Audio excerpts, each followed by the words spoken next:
Napapanahong issue sa larangan ng politika, showbiz, tatalakayin, himayin, re-reaksyonan ng J. Guevara TV. J. Guevara TV nga po pala, isang reactor ng mga viral issue na nagaganap dito sa Pilipinas. Oo. Ay, eto muna pala. May papanood pala ako sa inyo. Nakita ko pala to. O, tingnan nyo ha. Tingnan nyo lang po kung gaano. Ito yung mga lihitimong 100% na mga bayaran ng mga vlogger. Ito talaga. Mismong siya na yung nagpatunay. Oh, si Ann Harot ang idol na moderator ng lahat, Banateros, favorite ng lahat 'yan. Oh, hindi nga binubugaw nga ako niya ni Ma'am Harot eh. Bata-bata ko pa, wala pa akong karanasan sa mga ganyan, Ma'am Harot. Huwag mo kong iguyo sa ganyan. Oh, brown na Pinay. Oo, basta wag si Tulpo. Magpabugaw ka na. Pero gusto ko rin yan. I'm still virgin, you know.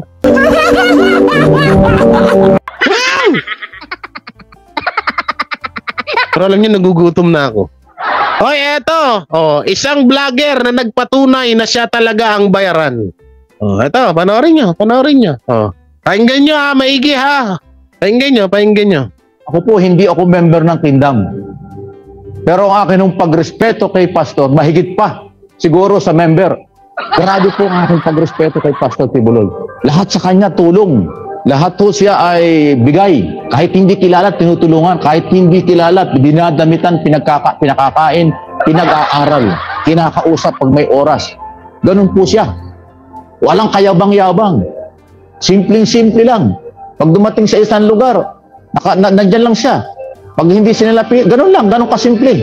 Pag nagsalita, simple-simple. Ganun po siya, wala ho siyang yabang. Yung kanyang paniniwala at kanyang sinasabi, i-respeto natin yan. Hindi ho biro. Kasi napakabait po ng aming mahal na pastor. Napakabait niya. Sa totoo. Hindi ko ba naiiyang ganda-ganda nito binatubatan niya? Bigla sumulpot. Wala kang manners? Bigla sumulpot dyan. O, di ba? Oh.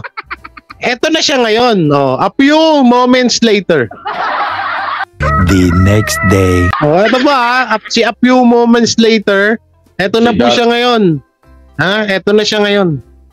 Diba sabi niya dati, ang bait-bait ni ang bait-bait ni Pastor Apollo Kibuloy. Oh, eto na siya ngayon. Ito yung mga vlogger na matatawag mo na a few moments later. Jay ako, Jay ako yung katibol mo, naalala kita. Ha?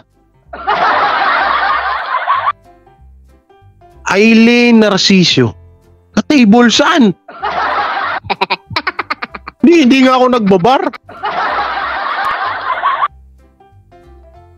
Pang babar ko ko na lang, pangbili ko na lang ng gatas ng mga kapatid ko.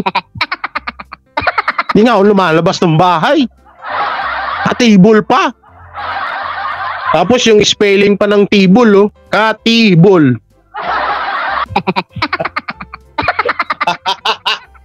Ba't katibol? Aileen Narciso.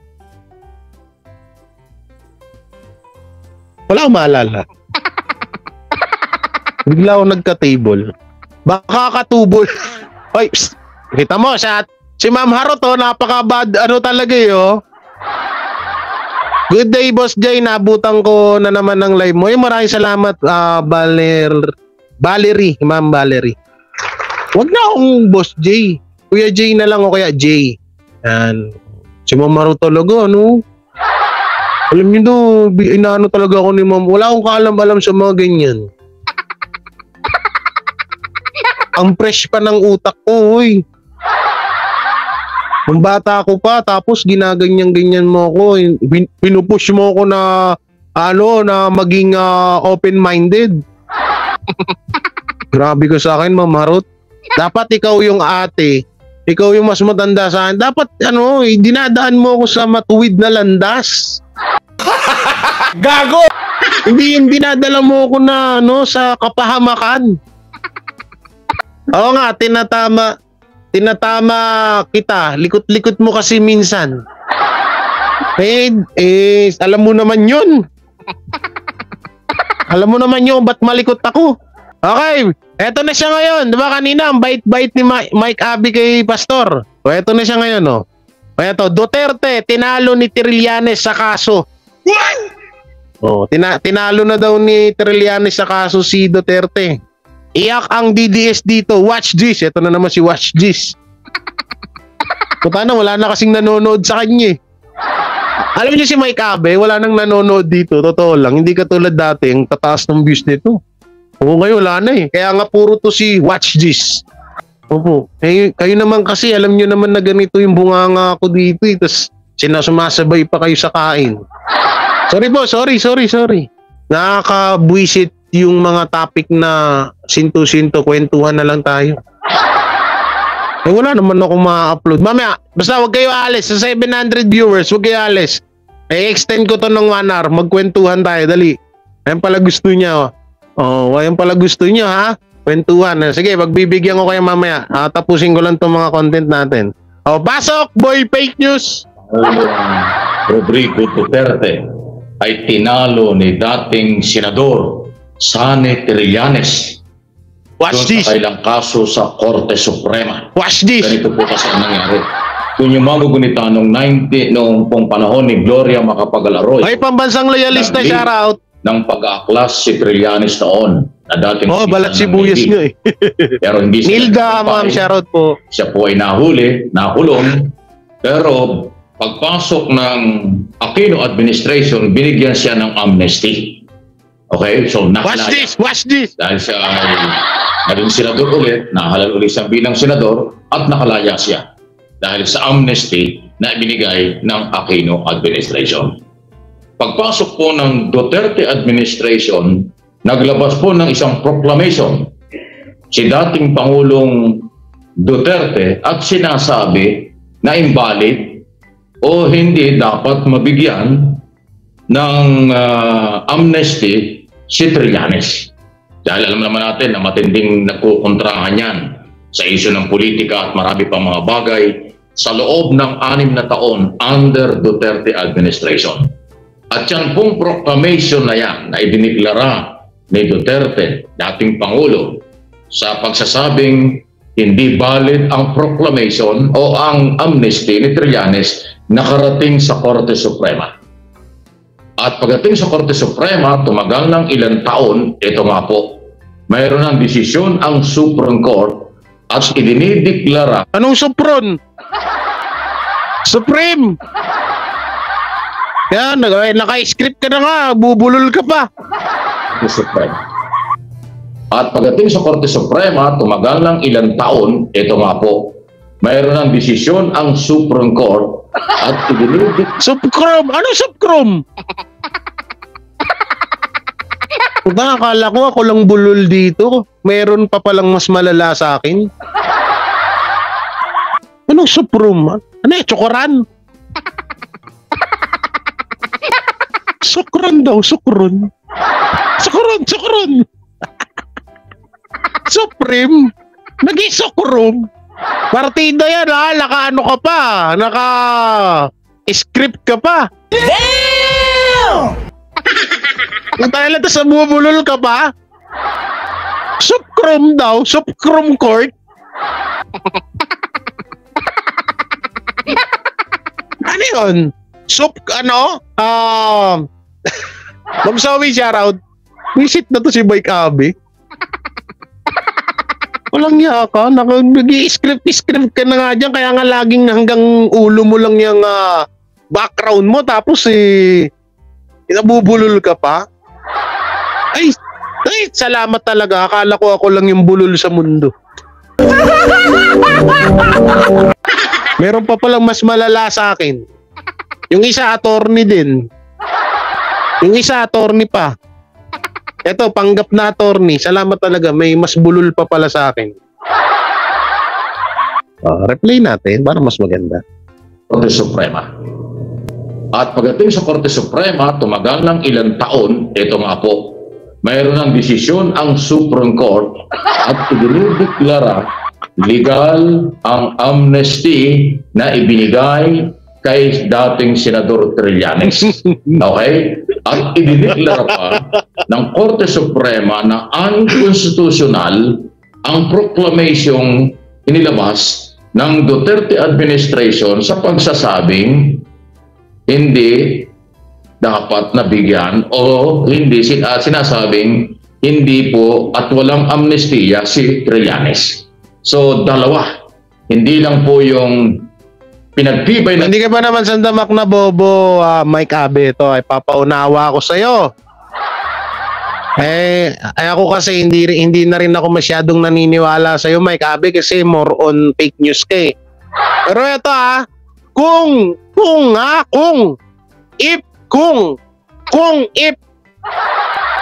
sakali man na totoo yung sinasabi mo, Mike Abe, na absuelto na nga si Trillanes dyan sa kaso na ipinatong sa kanya o ipinataw sa kanya ni Tatay Digong, ganito yon.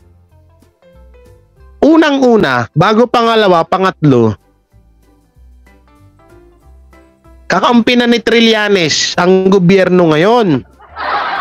Kaya sa madaling salita, yung mga kaso ni Tatay Digong, alam mo naman na mainit ang gobyerno ngayon sa mga Duterte, malamang sa malamang ipapawalang bisa talaga nila yung kaso ni Trillanes, tanga.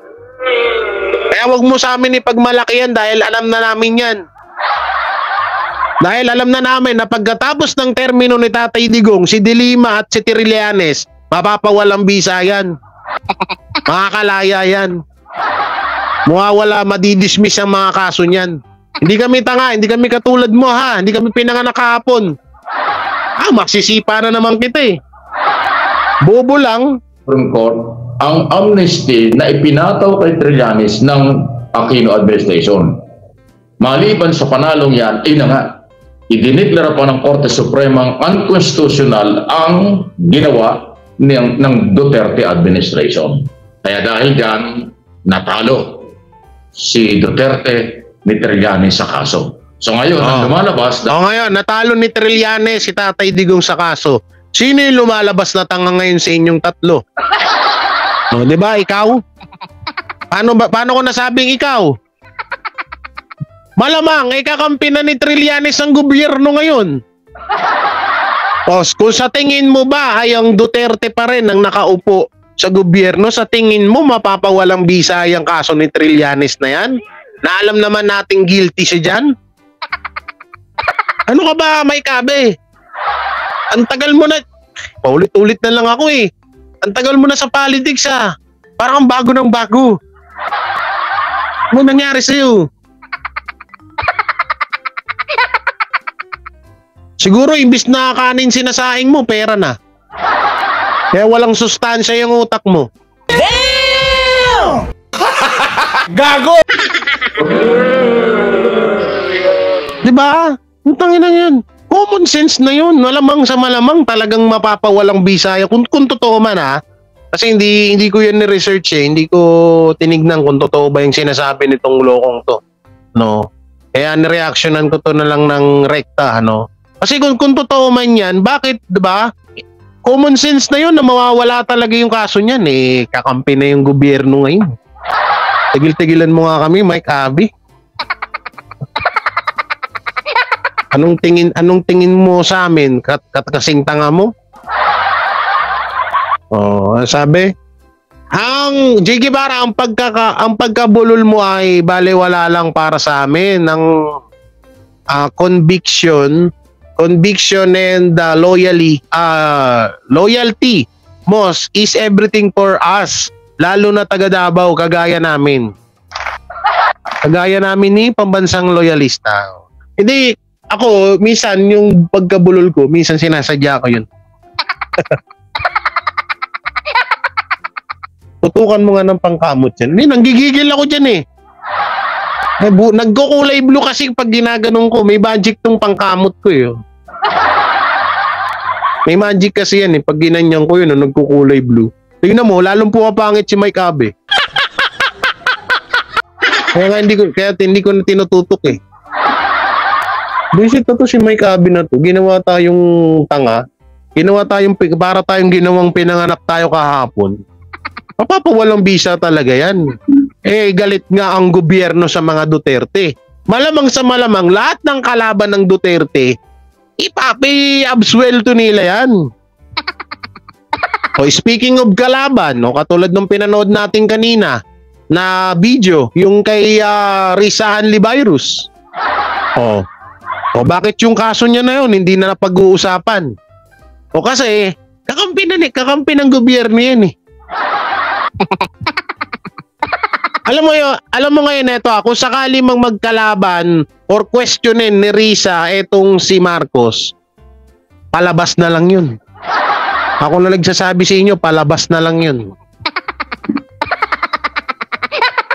Puro libag na yun. Oy, nililinisan ko to. Sige nga, kung puro libag to, patikim nga natin kay Mike Abby kung maalat-alat.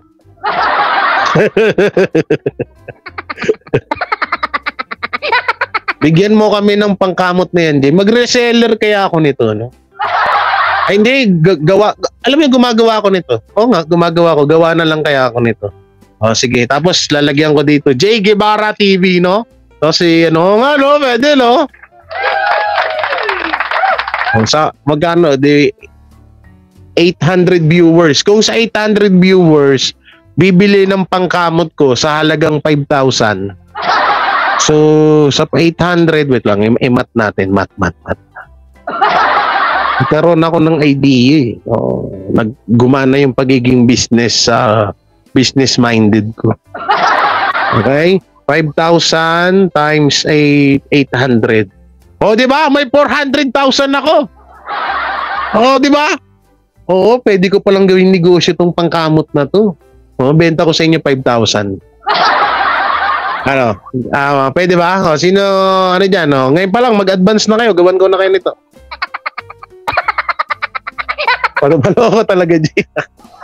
Ay, nga pala, ayoko. Ay, masama pala sabihin dito sa live. Baka sabihin na naman, scam na naman yan. May marami namang kawayan dito eh. Magkakamay na lang ako, visit ang mahal. Ganoon talaga.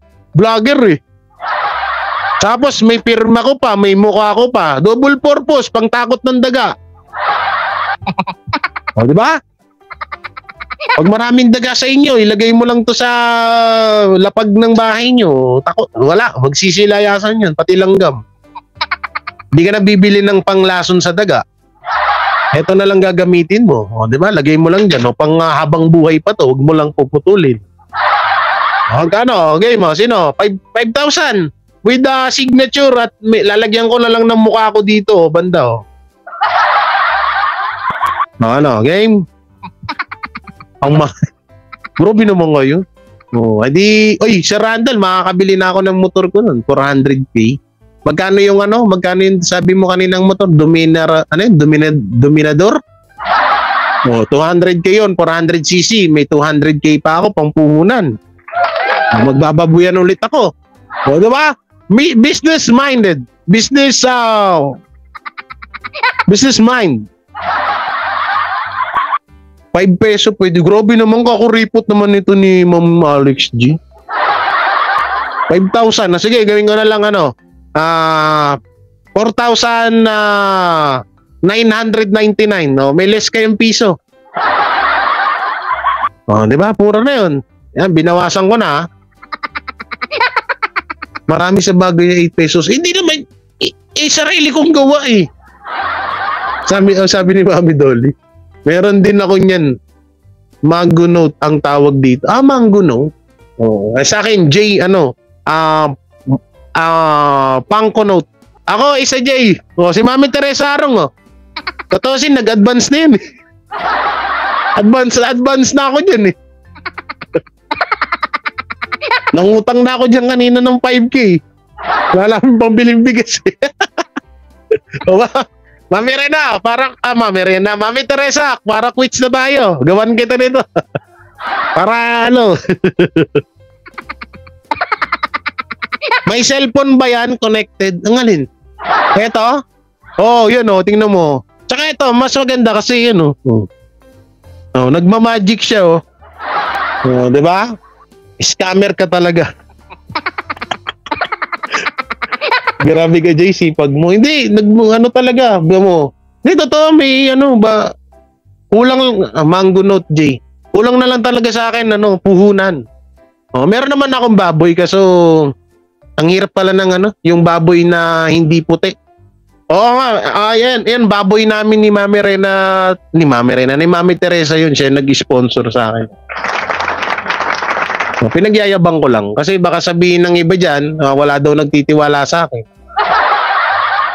Kaso, nagkamali ako kasi yung nabili kong baboy, hindi siya pure breed na, yung puti. Yung lang siya, half siya, kaya matakaw sa gastos, pero lugi. Lugi na talaga, namatayan na ako na isa. Sakit na ligid ko. Okay, tuloy na natin to si Mike Abe at tingnan nyo, lawlaw na yung bunganga. Lawlaw na yung uso. Tuloy na natin, kawawa naman to.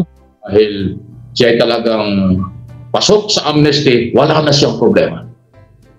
Okay? Malayang-malaya na talaga sa puntong legal at iba pa. Wow, puntong legal. Kahit naman from day one, sinabi niya na legal yung idiniklara ng Aquino administration sa amnesty. Dahil gobyerno yun. Naniniwalang karapat-dapat bigyan ng amnesty ang dating senador. Noon ay senador pa. Ayan. So, ito naman ay isa kong record. Hindi ko naman pinag-aaway. Isa na naman po itong legacy na ipinanalo nitong isang kilalang oposisyon ng mga Duterte na si dating senador. Wait lang, sabi ni Mami. Ibenta mo na, Jade. Nga, Mami, binibenta na nga namin kaso ang gusto, yung malalaki. Kasi nasa 35 to 40 kilos lang siya. So, lalabas lang siyang lechonin. So, ayaw bumili. Kanina nga pumunta akong palengke, ayaw biling kasi gusto nila yung mga malalaki na para daw pangkatay, pangbenta sa palengke. Kaya ang gagawin ko na lang, tsaka mahal, Mami, yung biik nun, 5,000 yung sa puti. Pero mabilis lumaki, mabilis pagkakitaan, kaso nga lang, mahal, 5,000 ng 5,000 ng tag dito. 5,000 per biik pa lang yun, ha. Ano sinabi nitong hayop na to? Ito naman ay isa kong record, hindi ko naman pinag-aaway. Isa na naman po itong legacy na ipinanalo nitong isang kilalang oposisyon ng mga Duterte na si dating Senador Trillanes. Hanggang ngayon, mainit pa rin po ang kanilang mga hindi pagkakaunawaan. Wait. Manahimik ka muna. Baka sampal ko sa mukha mo to. Gago! Paano mo matatawag na legacy yun? Hindi na. Paano matatawag na legacy yun? Hindi, eto, tanungin ko kayo kasi mas may mga pinag-aralan kayo sa akin. Paano nyo matatawag na legacy yung kaso ni Trillanes? Anong legacy? Legacy para sa inyo. Pero sa tao, legacy, hindi matatawag na legacy yan. Parang naihiwagaan na ako dito kay Mike Abe. Paano matatawag na legacy yun? Diba? Kayo nga, sige nga, tanong ko nga kayo. Kayo ba, pabor ba kayo na tawagin ni Mike Abe na legacy yung legacy yung about dun sa pagkapanalo ni Trillanes? Pag traidor ang ginawa ni Trillanes, tama. Tapos legacy? Hindi ata nito naiintindihan yung legacy. Oy, Mike Abe, naiintindihan mo ba yung salitang legacy? O baka may ka din? May masabi lang. Legacy, puta. It's still a legacy. A legacy of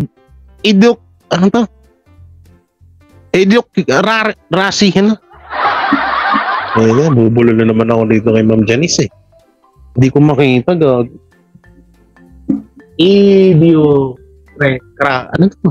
Katangahan. Hindi, legacy daw eh. Dapat may 3. Legacy daw eh. Hindi naman legacy. Kaya nga eh. Anong klaseng legacy? Legacy ng mga kengkoy? Ang ganda lang balat mo dun, Mami Dolly. Anong klaseng legacy daw yun? Legacy ng mga kengkoy. Wisit na yun.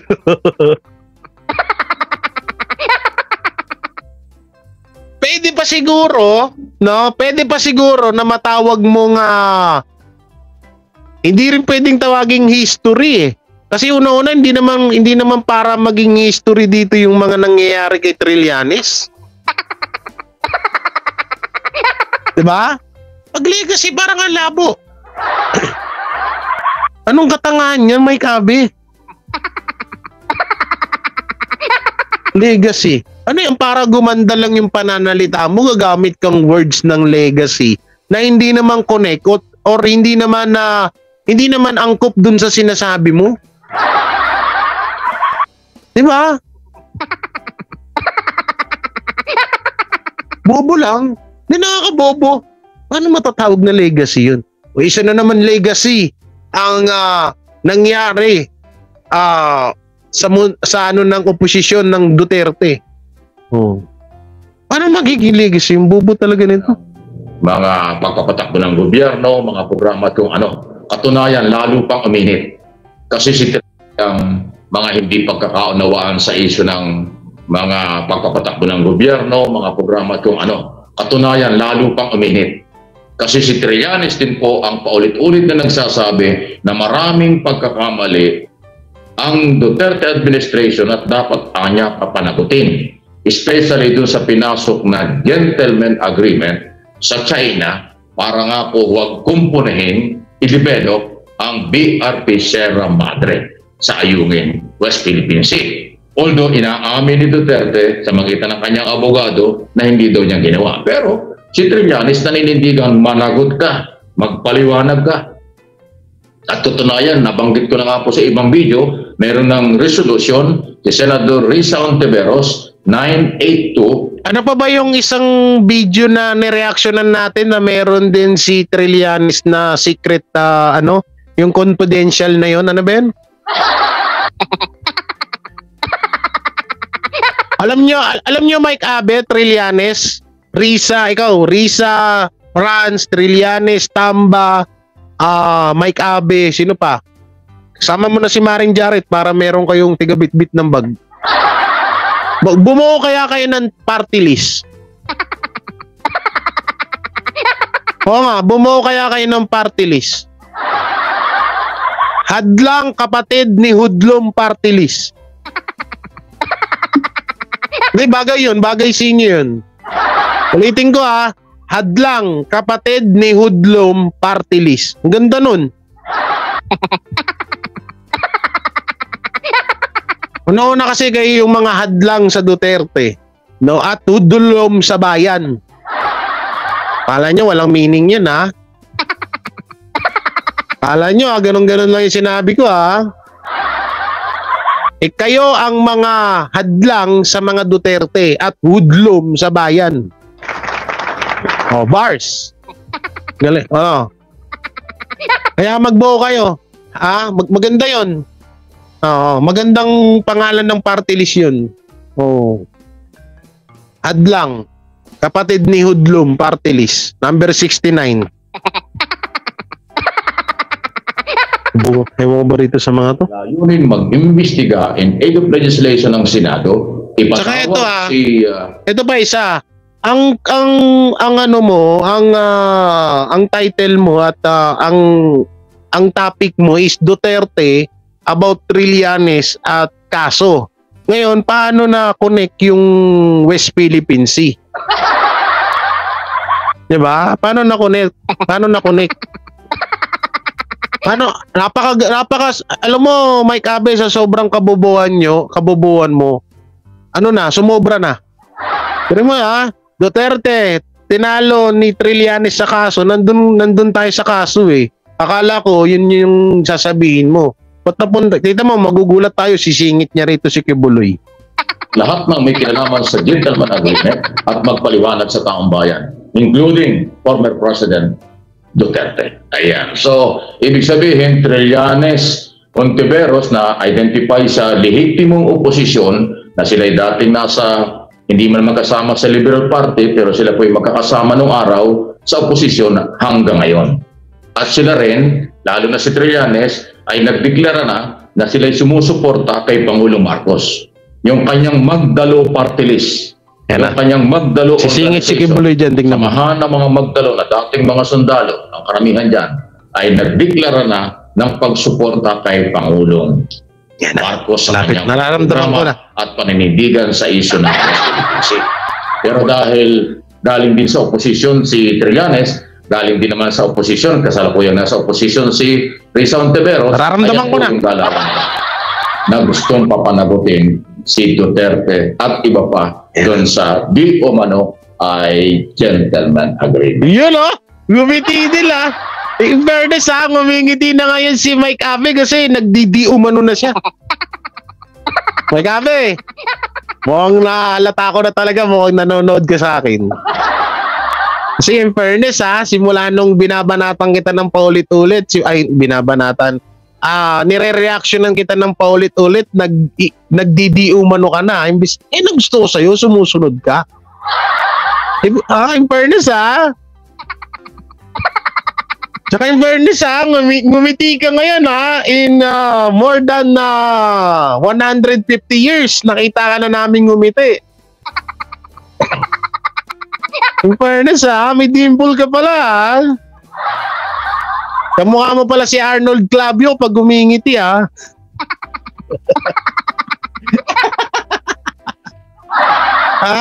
Kamukha mo pala si Arnold Clavio kapag gumingiti, Mike Abe ha. In fairness, marunong ka nang gumamit ng di umano ha. Natututo, magaling, palakpakan, natututo. Natututo naman pala yung bata eh. May abang-abang talaga, no ha?